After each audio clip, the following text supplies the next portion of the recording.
भैया बलवान पूनिया रबे सिंह चौटाला की खातर ताली की लाइन लगा दो और बहुत धन्यवाद।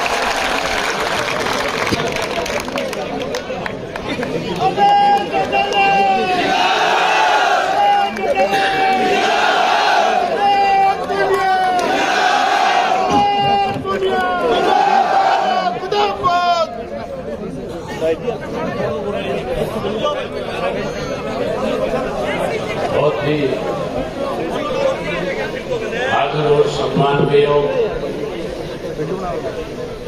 आपके अपने सदा आपके बीच में रह करके आपकी सेवा करने वाले आपके भावी विधायक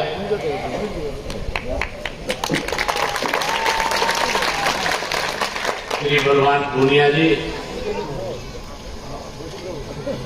मंच पे मेरे साथ बैठे हुए मंच आसीन सभी नेतागण, आज की इस विजयी सभा में आए हुए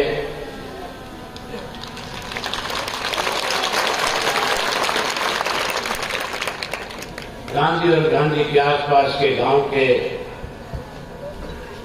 आदरणीय बुजुर्गों, नौजवान साथियों, सम्मान योग्य माताओं, बहनों, भारत वर्ष के उत्तर भविष्य प्यारे बच्चों, पत्रकार छायाकार दोस्तों, मैं सबसे पहले आप सबको इस बात के लिए बधाई देता हूं कि चुनाव तो 25 तारीख को होना है, लेकिन आपका जो उत्साह है, जो आपका जोश है, जो आपका भगवान जी के प्रति स्नेह है, प्यार है, और जो मौजूदा प्रशासन के खिलाफ आपके मन में गुस्सा है, आज आपने इतनी बड़ी संख्या में इकट्ठा होकर के जो अपने प्रिय साथी को जो आज आप आशीर्वाद देने आए हो, जो विश्वास आप देने आए हो, मैं इस मंच से कह सकता हूं, इस भादरा की सीट से बलवान पूनिया को जीतने से कोई रोक नहीं सकता।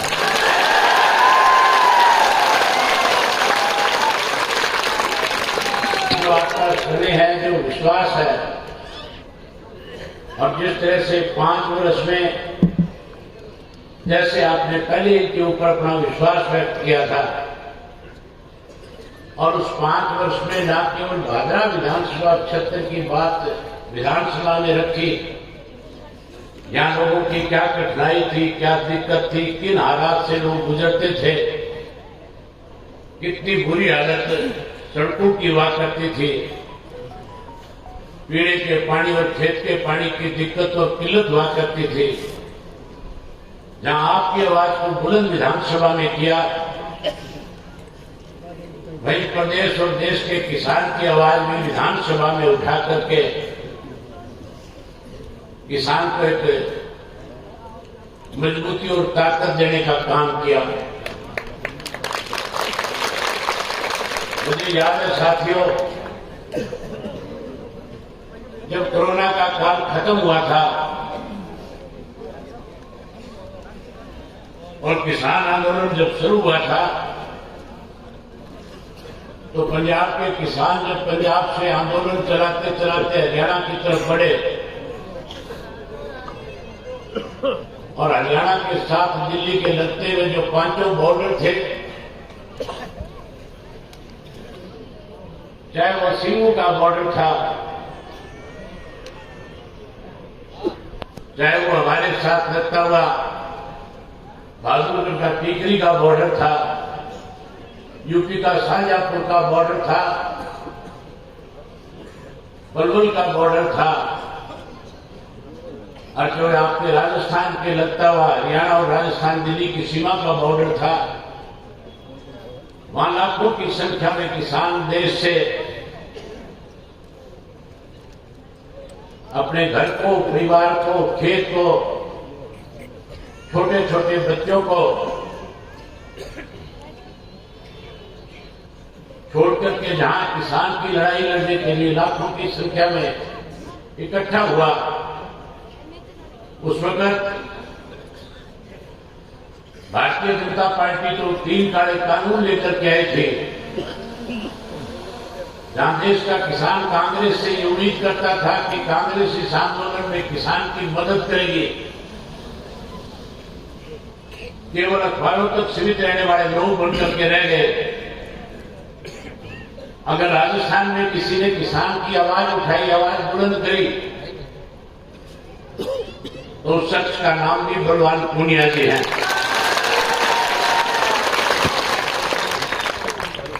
हरियाणा में अगर उस आंदोलन को सबसे ज्यादा ताकत देने का काम किया, 16 फरवरी का दिन था, पंजाब के किसान हरियाणा की तरफ बढ़ रहे थे।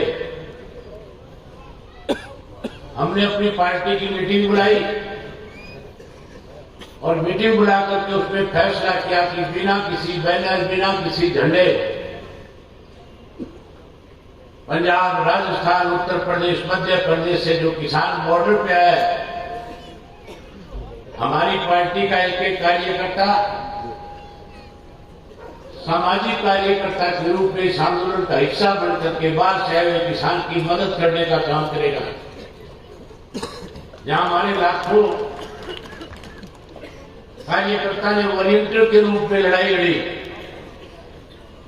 वहीं एक समय ऐसा भी आ गया था जब मैं अपने हजारों साथियों के साथ दिल्ली के टीकरी के बॉर्डर पर गया और वहां उस आंदोलन का हिस्सा बने हुए जो किसान नेता थे, उन्होंने मेरे सामने एक प्रस्ताव रख दिया और कहा कि अगर आज चौधरी देवीलाल हमारे बीच में होते तो आज इस आंदोलन की रूपरेखा अलग होती। वो आज कोई बड़ा निर्णय करके इस आंदोलन को और मजबूत करते थे। मैंने उन्हें उसी वक्त विश्वास और भरोसा दिलाया कि जहां इंडियन नेशनल लोकदल पार्टी का एक एक कार्यकर्ता आपके बीच में रह करके इस आंदोलन को ताकत दे रहा है, वहीं आप निश्चिंत रहो, ये आंदोलन मजबूत हो, किसान के साथ न्याय हो, काले कानून खत्म हो। इसके लिए कोई बड़ा निर्णय भी अगर हमें लेना पड़ेगा, हम उससे पीछे नहीं हटेंगे। और मैंने उसी वक्त प्रेस के लोगों को बुला करके कह दिया कि या तो 26 जनवरी तक काले कानून खत्म हो जाएंगे, अन्यथा 27 जनवरी को जाकर के विधानसभा से इस्तीफा देकर के इस किसान आंदोलन में किसानों के बीच में बैठ करके इनकी लड़ाई लड़ने का काम करेंगे। 26 जनवरी को काले कानून तो खत्म नहीं हुए, लेकिन उस आंदोलन को तोड़ने के लिए साजिश रची गई। देश के प्रधानमंत्री की तरफ से 26 जनवरी को सोशल मीडिया में इस किस्म की खबरें फैलाई कि खालिस्तानी आकर के लाल किले के ऊपर जहां कब्जा कर लिया, वहीं तिरंगे का अपमान करने का काम किया है। लोगों के अंदर इस किस्म का माहौल पैदा करने की कोशिश करी गई, इस आंदोलन को तोड़ दिया जाए, कमजोर कर दिया जाए, साजिश के तहत इसको खत्म कर दिया जाए। मुझे 26 तारीख को रात को बहुत सारे नेताओं के फोन आए, जहां हरियाणा से नेता थे, भाजपा के, कांग्रेस के, अन्य दूसरे राजनीतिक दलों के लोगों ने जहां मुझे फोन करके कहा कि अब आपके इस्तीफे का कोई फायदा नहीं होगा, मैंने उन नेताओं से एक ही बात कही कि अगर तुम सही मायने में किसान के हितैषी हो, अगर तुम चाहते हो किसान के साथ न्याय हो, ये 3 काले कानून खत्म हो,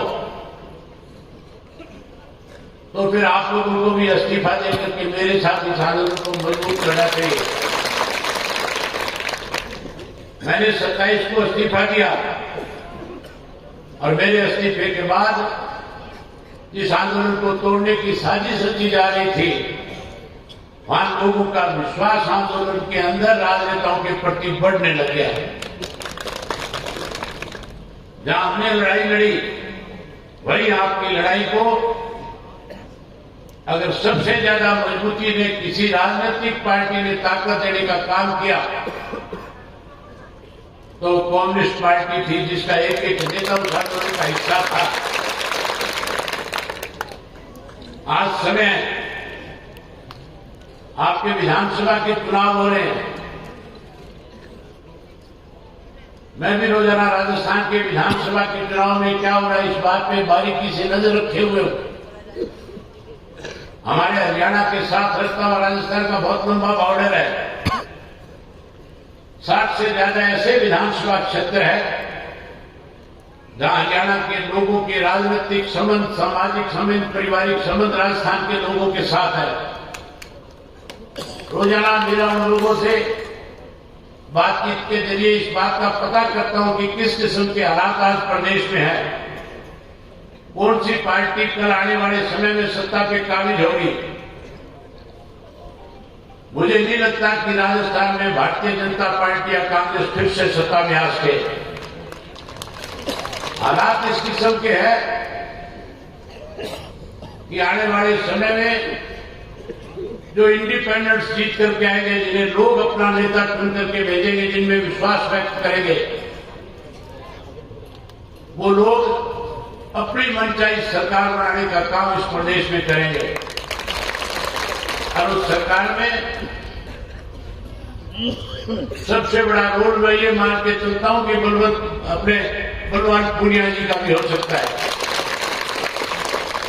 इन्होंने पिछले 5 वर्ष में जहां आपकी सेवा करी, जहां आपके बीच में रहे, जहां आपके सुख दुख के साथी बने, आप इनके ऊपर उसी तरह से विश्वास करके एक बार फिर राजस्थान की विधानसभा में भेजो,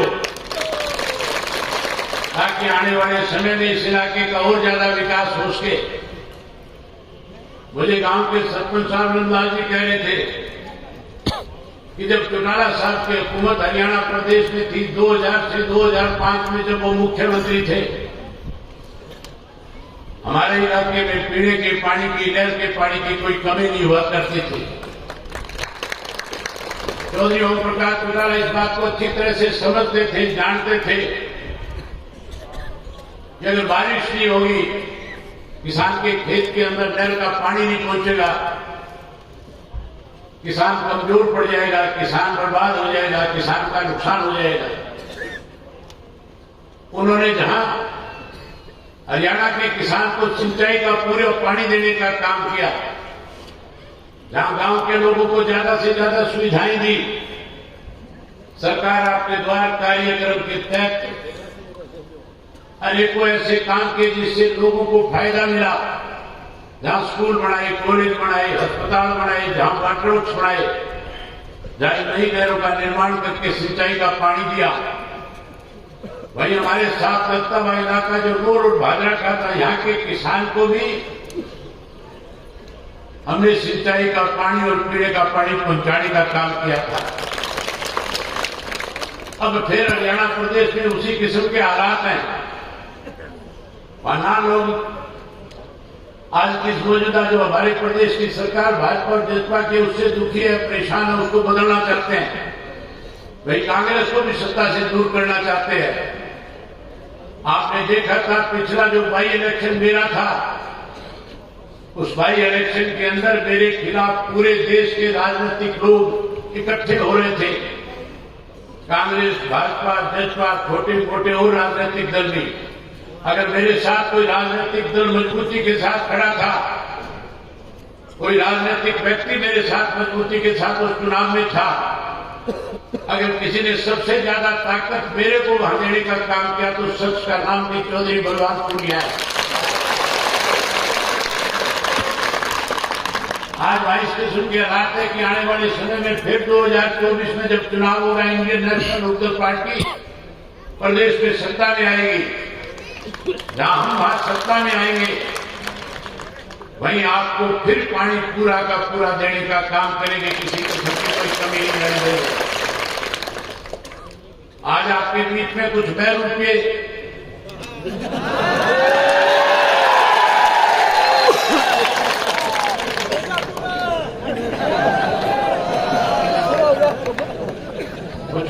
आए हुए हैं, देश बदल करके आए हैं। मैंने उनके भी भाषण सुने थे। बड़ी हैरानी की बात है, कहते हैं 25 तारीख को बात देख लेंगे। मुझे लगता नहीं, मैं तो बलवान जी से भी कह रहा था कि आप उनका नाम मत लिया करो।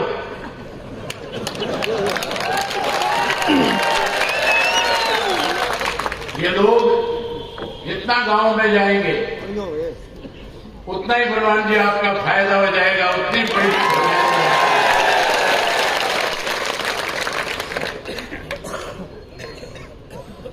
यहां पे तो तुम देख लेना, मेरे यहां तो बड़े बड़े नहीं सकते। पड़ोस में रहते हो, आपने देखा होगा, रिश्तेदारों से सुना भी होगा। मैंने बहुत समय से पहले ऐसे लोगों का इलाज करके छोड़ दिया है। ₹2 का इलाज करो, जो ₹2 को बुला करके लाए उनका भी इलाज करने का काम करना है। आज गांधी में इतनी लंबी लिस्ट थी, जब पढ़ी जा रही थी, लोगों के नाम लिए जा रहे थे जो स्वागत के लिए आए हुए थे। मैं सरपंच साहब से पूछ रहा था, ये सारे लोग आपके गांव के हैं? सरपंच साहब ने बताया कि हमारे गांव के ही हैं। मैं गांधी गांव को इस बात के लिए बधाई देता हूं कि आज आपने बलवान जी का स्वागत किया, उतने ही ज्यादा वोटों से यहां से जिता करके भेजने का काम करोगे। आज की आपकी सभा के बाद सोशल मीडिया के ऊपर जब भादरा क्षेत्र के लोग इस सभा को देखेंगे, हर आदमी इस बात का फैसला करेगा, हर आदमी इस बात को सोचने पे मजबूर हो जाएगा कि जब गांधी गांव ने फैसला कर दिया तो हमें और ज्यादा मतों से जिता करके भेजना चाहिए ताकि हमारी ताकत बढ़े। आप काफी लंबे समय से बैठे हो, बलवान जी ने भी आगे जाना है। मैंने जहां बलवान जी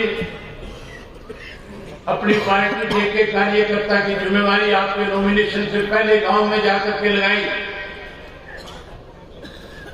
जहां एक पार्टी के कार्यकर्ता ने अपना चुनाव समझ करके आज आपके बीच में आपके चुनाव के अंदर अपनी जिम्मेवारी निभाने का काम कर रहे हैं।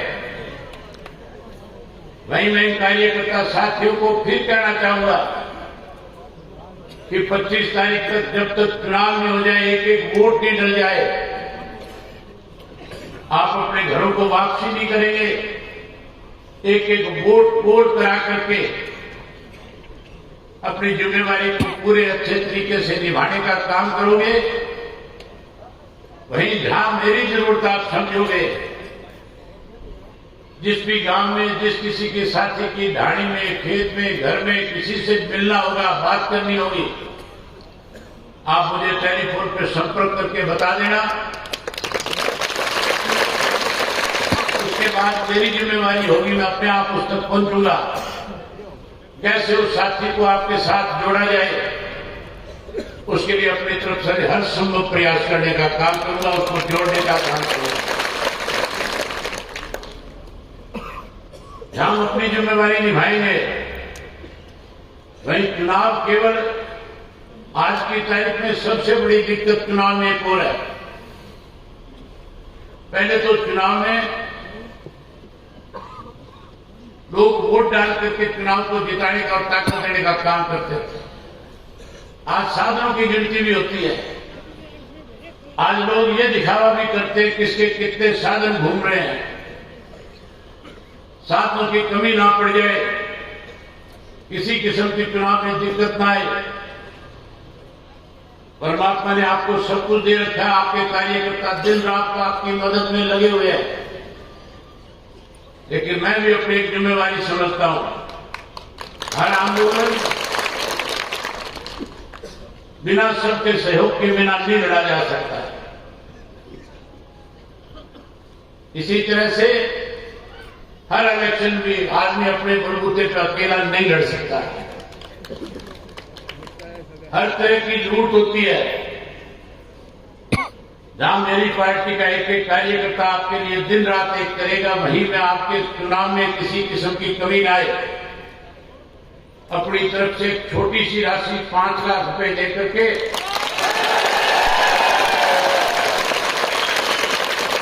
आपका चुनाव मजबूती के साथ करा जाए।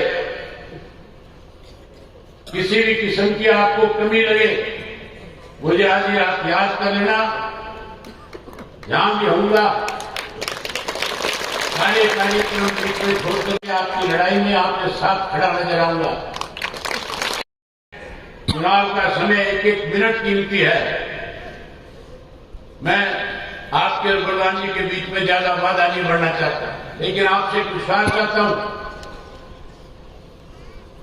कि 25 तारीख को जब मतदान करने जाओगे, मुझे यह भी बताया गया कि गांव में भय का माहौल पैदा किया जा रहा है, ध्यान डराया भी जा रहा है लोगों को। किसी से डरेंगे दबेंगे, अब ना डरने की जरूरत है ना दबने की जरूरत है। हमें बाबा साहब अम्बेडकर ने वोट का अधिकार दिया है और हम अपने वोट के अधिकार से सत्ता बढ़ाना भी जानते हैं और सत्ता पलटना भी जानते हैं। जो लोग डराने की कोशिश करते हैं, 25 तारीख को इतना बड़ा मतदान करो कि नतीजा आने के बाद डराने वाले गांव छोड़ करके चले जाए। मैं उम्मीद करूंगा विशेष तौर पे जो नौजवान साथी हैं, वो नौजवान जब तक एक एक वोट पोल नहीं हो जाएगा, चाहे वह वोट आपका ढाणी में है, चाहे वो कोई दूसरे गांव में गया हुआ है। बहुत सारी ऐसी बेटियां होंगी गांव में जिनका वोट गांव में बड़ा होगा, जिनकी शादी होगी वो अपनी ससुराल चली गई होगी। ये गांव के नौजवान कार्यकर्ताओं की जिम्मेवारी बनती है कि वो अभी से अपने अपने बूथ के ऊपर वोटर लिस्ट लेकर के इस बात की पहचान करे कि कौन कौन सा मतदाता हमारा बार है। अभी से उससे संपर्क करे और मतदान वाले दिन उनको जाकर के उस वोट को पोल करवाने का काम करें। मैं उम्मीद करूंगा कि एक एक वोट पोल करा करके और बलवान पूनिया जी को ज्यादा से ज्यादा मतों से जिताने का काम करोगे। जिता दोगे कि नहीं जिताओगे? बहुत धन्यवाद आपका।